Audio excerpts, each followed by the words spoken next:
It's really exciting to see so many people turn out on a Friday night for a library event. I'm delighted that you've all joined us here for this evening for the viewing of Born in the Struggle, a film by Dr. Kamasi Hill. Dr. Hill is an historian, theologian, cultural critic, filmmaker, and avid art collector. And he's been a public school educator for more than 20 years. And his research explores the intersection of religion and popular culture. Before this evening, I hadn't had a chance to meet Dr. Hill in person, but it turns out that we have an intersection of our own in terms of friends in Chicago, probably also in Detroit. I've lived around a little bit in my lifetime. I came here recently from St. Louis, lived in Canada for a bit, and also lived in Detroit for about 8 years. And it seems like we have many friends in common, which is how I came across Dr. Hill and also his film. So I'm pleased that we're able to present this viewing for you this evening. I'd also like to thank the Friends of the James Brown African American Room for their co-sponsorship of the event, and also acknowledge Anas Amat, who's in the back of the room.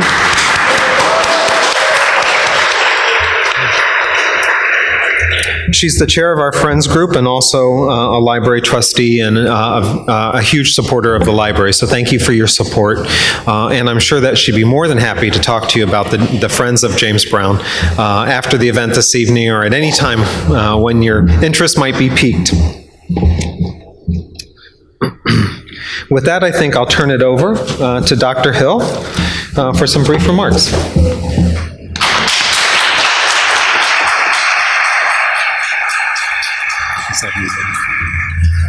Good evening, City of Newark. Thank you so much for showing up and sacrificing your time on a Friday evening. You could have been anywhere, but you decided to be here to experience this film. It's been a journey. I got the idea about 10 years ago. Just because I was thinking about growing up, my parents were activists, black radical activists, and I wanted to honor them, but at the same time, I kind of wanted to explore, what it meant for people who grew up with parents who were on the front line struggling for justice in the 60s and 70s, how it was like for them as well as children growing up in a household where their parents were sacrificing their life, sacrificing their time, their energy, on a quest for liberation and freedom for black people. And I felt that it would be good not to simply explore my own story, but to try to connect and gather other people's stories as well. So what you're going to see in this film over the next 60 minutes is just a slice of various people who grew up in the struggle just like I did. Some may be familiar faces, some may be not so familiar faces, but I think at the end of the film, you'll get a picture of what it was like for children as they are in their 30s and 40s now as Generation Xers, reflecting back on their own story. While this story is definitely a political one, it's also a personal one. And one of the things about growing up as a child in the struggle is while many of us became aware of our parents' activity, a lot of times our parents weren't necessarily aware of the struggles that we were dealing with growing up as well. So there was this strong legacy that was given to us, but at the same time, there were some things that we wrestled with and struggled with as well that some of our parents may or may not have been aware of. And so those things are explored as well. At the end of the film, we'll have an opportunity to ask a couple questions.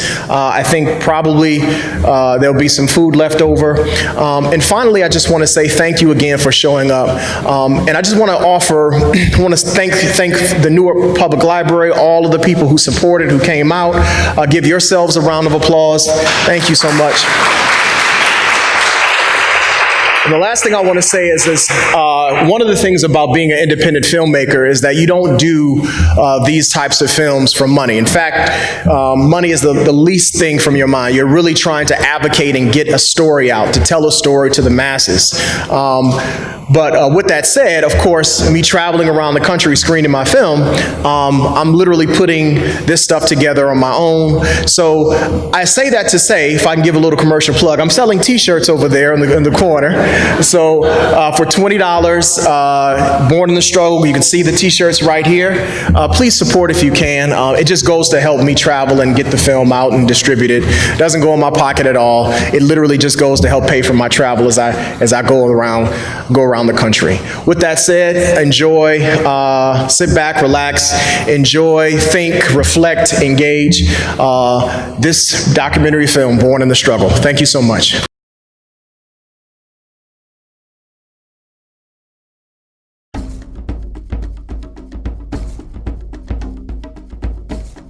Next is a person who's very dear to me, a person who's a second-generation revolutionary.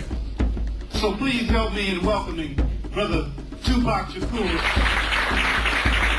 Yeah. First, I want to say peace to my mother. She's not here, but I got to give a peace out to her, because I wouldn't have been here if it wasn't for my mother. And I'm listening about freedom fighters and strugglers. Well, you got to understand that when it was in to have a gun and to be in the street, my mother gave that up to be in the house and wash the dishes, you know what I'm saying, and feed us and put the thoughts in our brains. My full name is Tashamik Letitia Dukes. Alamayu Tafawa Haile Mahari Harris. My name is Shashu Makeda Harris. My full name is Fred Hampton Jr. My name is Laini Nzinga Madabuti Lee. Ayanna Gregory. My name is Aisha Shahida Simmons. My full name is Ta-Nehisi Coates. Growing up with the name Ta-Nehisi was not fun. You know, you get teased about it, people make fun of it and everything. I don't know anybody else with the name Ta-Nehisi, so it was just like completely bizarre. Like, it's all popular now. It was not cute. I hated it. I wanted my name to be Michelle Jacqueline, because my father's name is Michael, so I wanted to be Michelle. And I liked Jackie. I wanted Jacqueline or Jackie. My dad was deeply insistent that this was a name of great power. You know, and it meant all these things, and you know, I got teased about it all my life. And then I got to Howard, and people say, what's your name? And I say, I'm Ta-Nehisi. And they say, well, what does that mean? I say, it means land of the black people. They be like, oh, that's deep, brother. That's deep. So it's like a complete flip. You know, I went to Howard and it was like, oh man, that's a great name. Not only did I have a different name, I wasn't raised Christian, and I didn't eat meat. I just felt like I was outside. We were vegetarians. We weren't allowed to stand for the flag. There were so many things that made my childhood excruciatingly embarrassing at times. My mother would start off the school year telling all of the teachers that I don't say the Pledge of Allegiance, I don't eat meat, I don't do this, I don't do that. Everybody always knew I was different. I do remember using the word pig constantly. I knew that it was a derogatory word because it was said with such passion and anger when the adults said it. And you know, as children, we just mimicked what we saw.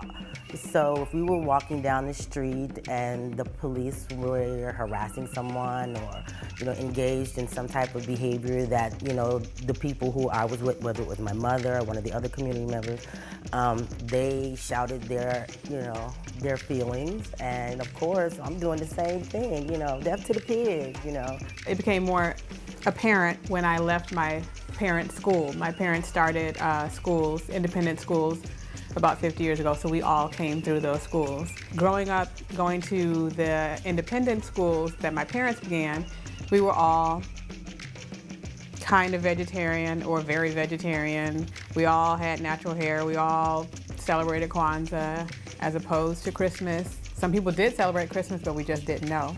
I recall grammar school being written up or reprimanded for just, you know, mentioning the Black Panther Party, mentioning, you know, Chairman Fred or, you know, Deborah Johnson, or just even making mention of self-determination, and just the funny looks and the heat and, you know, the repercussions I received from teachers.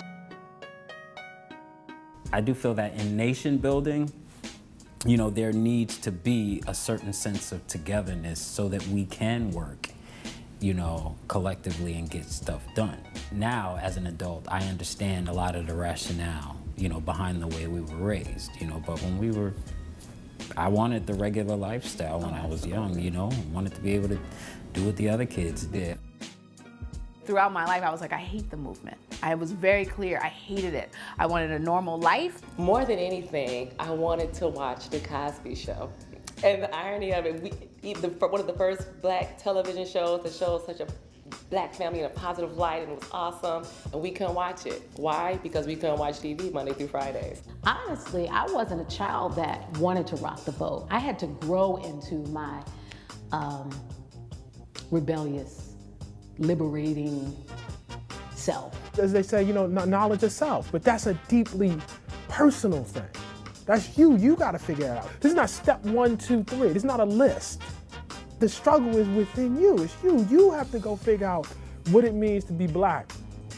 The struggle is about your attempt to understand what's going on around you.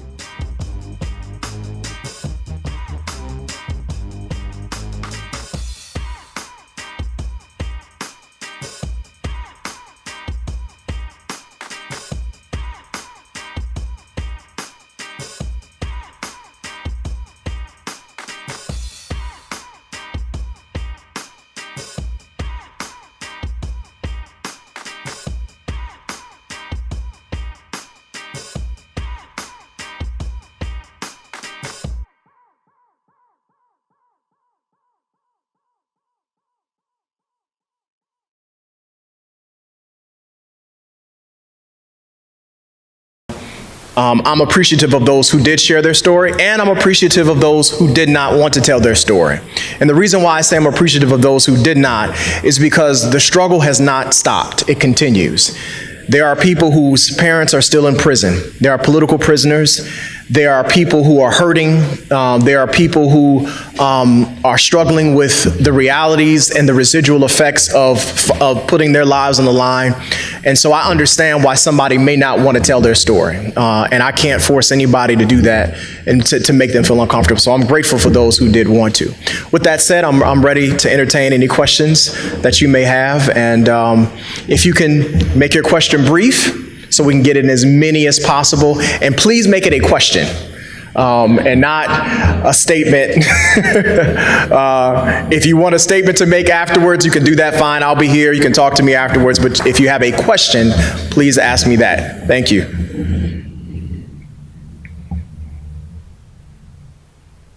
Yes. Have you had a chance to interview any of the parents to find out if they've had any regrets or if they had to do it all over again? Sure. Would they? And if they felt that they either improved their children's life or ruined it at all? The answer to that question is yes and no. I got a chance to talk to my parents. But I really didn't want to talk to the parents. Not that I didn't want to talk to them. I didn't want that to be the part of the film. And I felt like if I would have talked to the parents and made that, it would have been a different direction I wanted to take the story. Yeah, no, this story has been told. It's 3 years. It's 3 years. It's taking flights. It's staying in cheap motels. It's having to reschedule. It's a lot. It's a lot. So I felt like this. You never know what story you're going to tell until you get all the footage and you see what everybody's going to say. I mean, we shot over 3 years. 70 hours of footage, and this is a 59-minute film. So you can imagine the stuff that I just couldn't put in this. So would I have liked to interview the parents? Sure, but I would have liked to have more of their stories, the children's stories in there. There's just so much that I couldn't say because I was limited of time and finances and all that stuff. I mean, it could have easily been a 3-hour documentary. Would it be a part 2?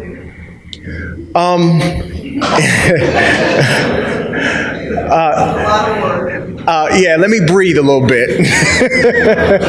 And maybe I'm not going to close the door on that, but maybe I do get that a lot. A lot of people want to see more, know more. So I do understand that.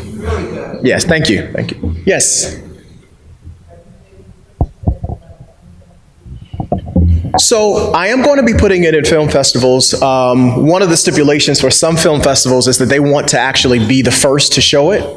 And I decided to do screenings instead of actually entering it into the film festival circuit. So a lot of times when you are doing screenings, you kind of opt out of the film festival process because they want to be the first, and I understand their logic behind it. So there are some film festivals who are fine with it already having been seen, and I'll enter into those, but not until I kind of do the rounds, because I really enjoy the energy that I get from showing the film to small groups in different cities. Yes. I just want to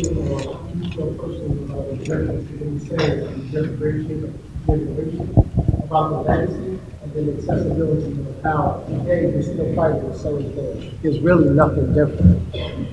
So if I understand your question, the second part of your question I can answer, and then I need you to repeat your first part of the question. The first part is about legacy. Okay. Sure, you have the mic. So if you want to say it one more time in the microphone. I'm Anifa Brown. First question is about the legacy of continuing the struggle. Okay. The second part is, how do you feel about the differentiation of the generations? Because a lot of people said they felt it's different now. Gotcha. But it's still the same.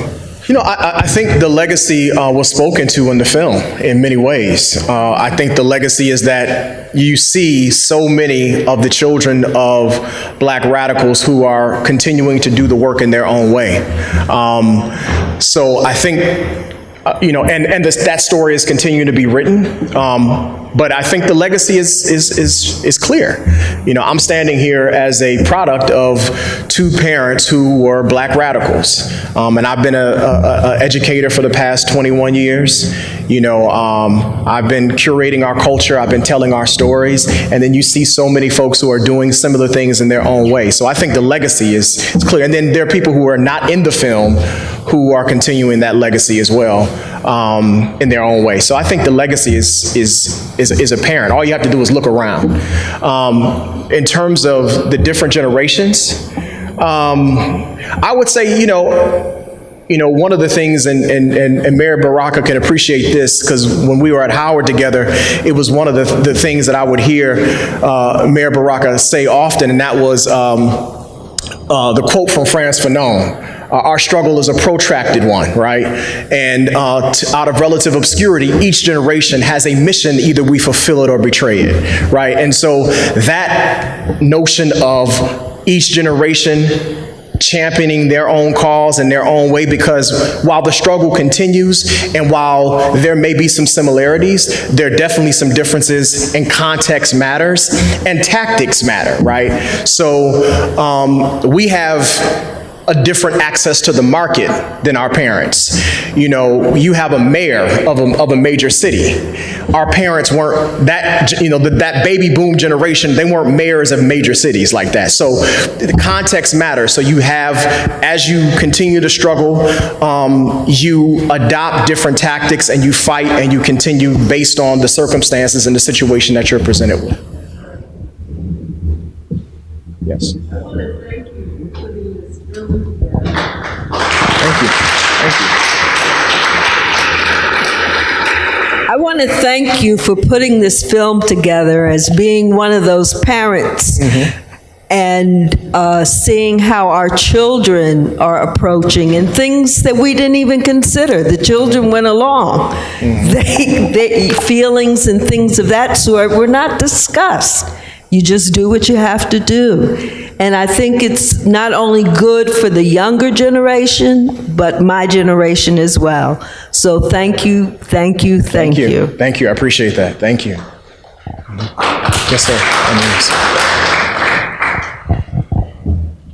Paraphrase what the sister said. This is a good film. Thank you. I'm originally from New York. I grew up in Newark too, but I grew up in New York also. I was wondering if you haven't already, or is you planning on showing us in New York, like in Harlem, in the Bronx? You know what I'm saying, the Black neighborhoods where I grew up at, because I'm sure they would want to see this too.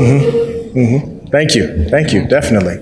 you been over there yet? I'm just saying, you plan on going to New York? I plan on it. Yes, sir. How's it going? Great film, great film. Thank you. I grew up in the same era with you, like the hip hop era and stuff like that, so I appreciate the hip hop part. I want to know what your parents or parents like yours felt like when it started getting to like the NWA, because you know NWA was like F the police, and they were about like F the pigs and stuff like that. Did they appreciate that message, or were they like torn between that whole era, or? My father was appreciative. My mother wasn't appreciative until I reminded her of a group called the Last Poets. And I said, well, you know, they said a couple choice words too here and there. And, you know, she was like, well, yeah, but that's different. Not really. They were young men who were angry and who were talking about the conditions that were affecting them over drum beats, and they were cursing. And they were using poetry to express that anger. So, I would say that, my father was much more in tune. And a part of it too was because, and I didn't touch upon this in the film at all, but one of the things that intrigued my father about hip hop wasn't the content, it was the music, because of sampling. So when I would play Tribe Called Quest or whoever, he'd be like, "Oh, that's Freddie Hubbard. That's such and such. That's John Coltrane. That's Miles. That's Pharoah Sanders. So for him, he was intrigued that these young men and women from New York and Philadelphia and New Jersey were sampling this old music that he grew up listening to and informed his life. So he was impressed by hip hop, specifically when it came to sampling.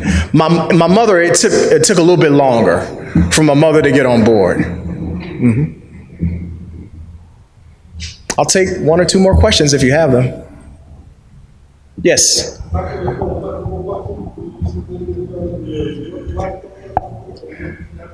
So I'll say that he asked about would I be submitting my film.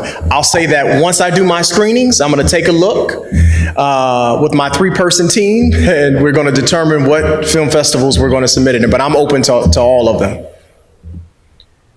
Yes. Yeah, so after I do all my screenings and after I interview and after I put it in the film festival circuit, then I'll release it. Yeah, it's a process. One of the things about being a filmmaker, an independent filmmaker, is you want to be able to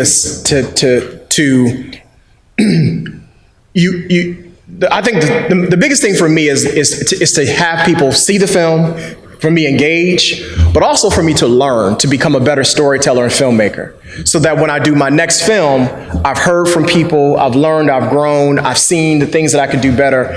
And putting it in film festivals and releasing it early, it may be a little challenging to do that because I don't get to see and talk to people and the energy. So eventually I will do that. Yeah. Mm-hmm. If I don't see any other questions, yes, one more.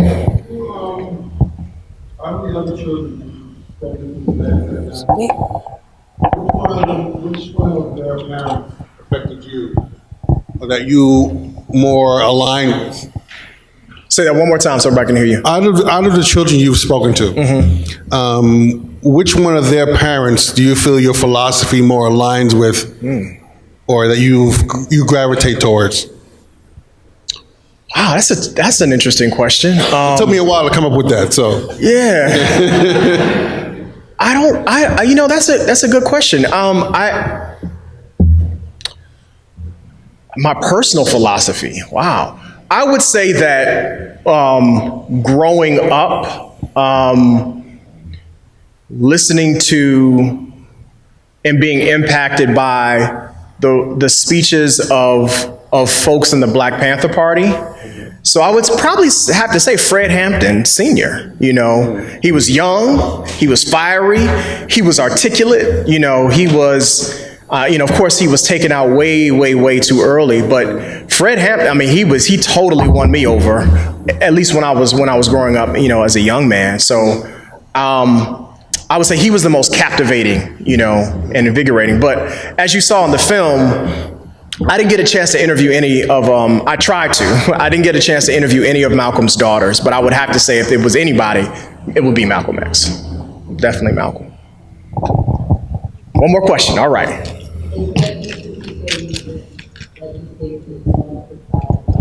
The more graphic side of the struggle. So say it one more time in the microphone. Is there any particular reason? Say it in the microphone. Speaking to the mic? Uh-huh. Is there any particular reason that you stay to the more softer side of the struggle versus the more graphic side of the struggle?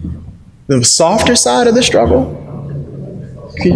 What do you mean? Okay. When I say the more softer side, you didn't show the more graphic side, meaning the police brutality. Oh, you mean actual footage, yeah. Yes, that's what I meant.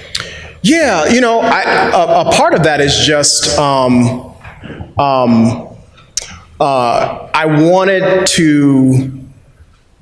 wanted to focus on the children and them telling their stories. Okay. So if I would have had footage, you know, of the children growing up and them having certain experiences, I would have definitely put in there. But I really wanted to make sure that their voice was heard. And that's important to me because a lot of times I know, and I'll just say this, I've had a lot of great feedback from the film, a lot of constructive criticisms. One critique that I push back on is some people's insistence that the parents be in the film or that I show more of the parents.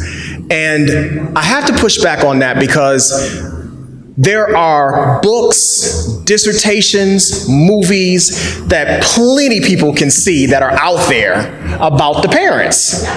You know, I ain't seen this before. You know, I haven't seen their story. So for me, it's like the most important thing for me was to make sure that the children had a voice for themselves. So if I had footage of them, I definitely would have included them in there. Thank you so much. Thank you so much. I appreciate you. I'll turn it over to Jeff.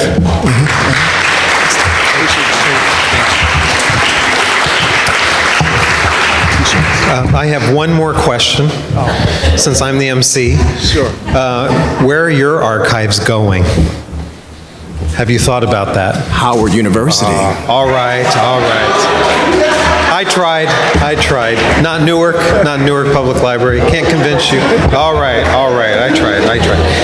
With that, T-shirts, yes. I want to say again, I want to thank Dr. Kamasi Hill for coming here at his own expense. And I want to encourage you to stop by and pick up a T-shirt if you haven't done so already. And I want to thank you all again for joining us here on a Friday evening and spending time with the Newark Public Library. Thank you.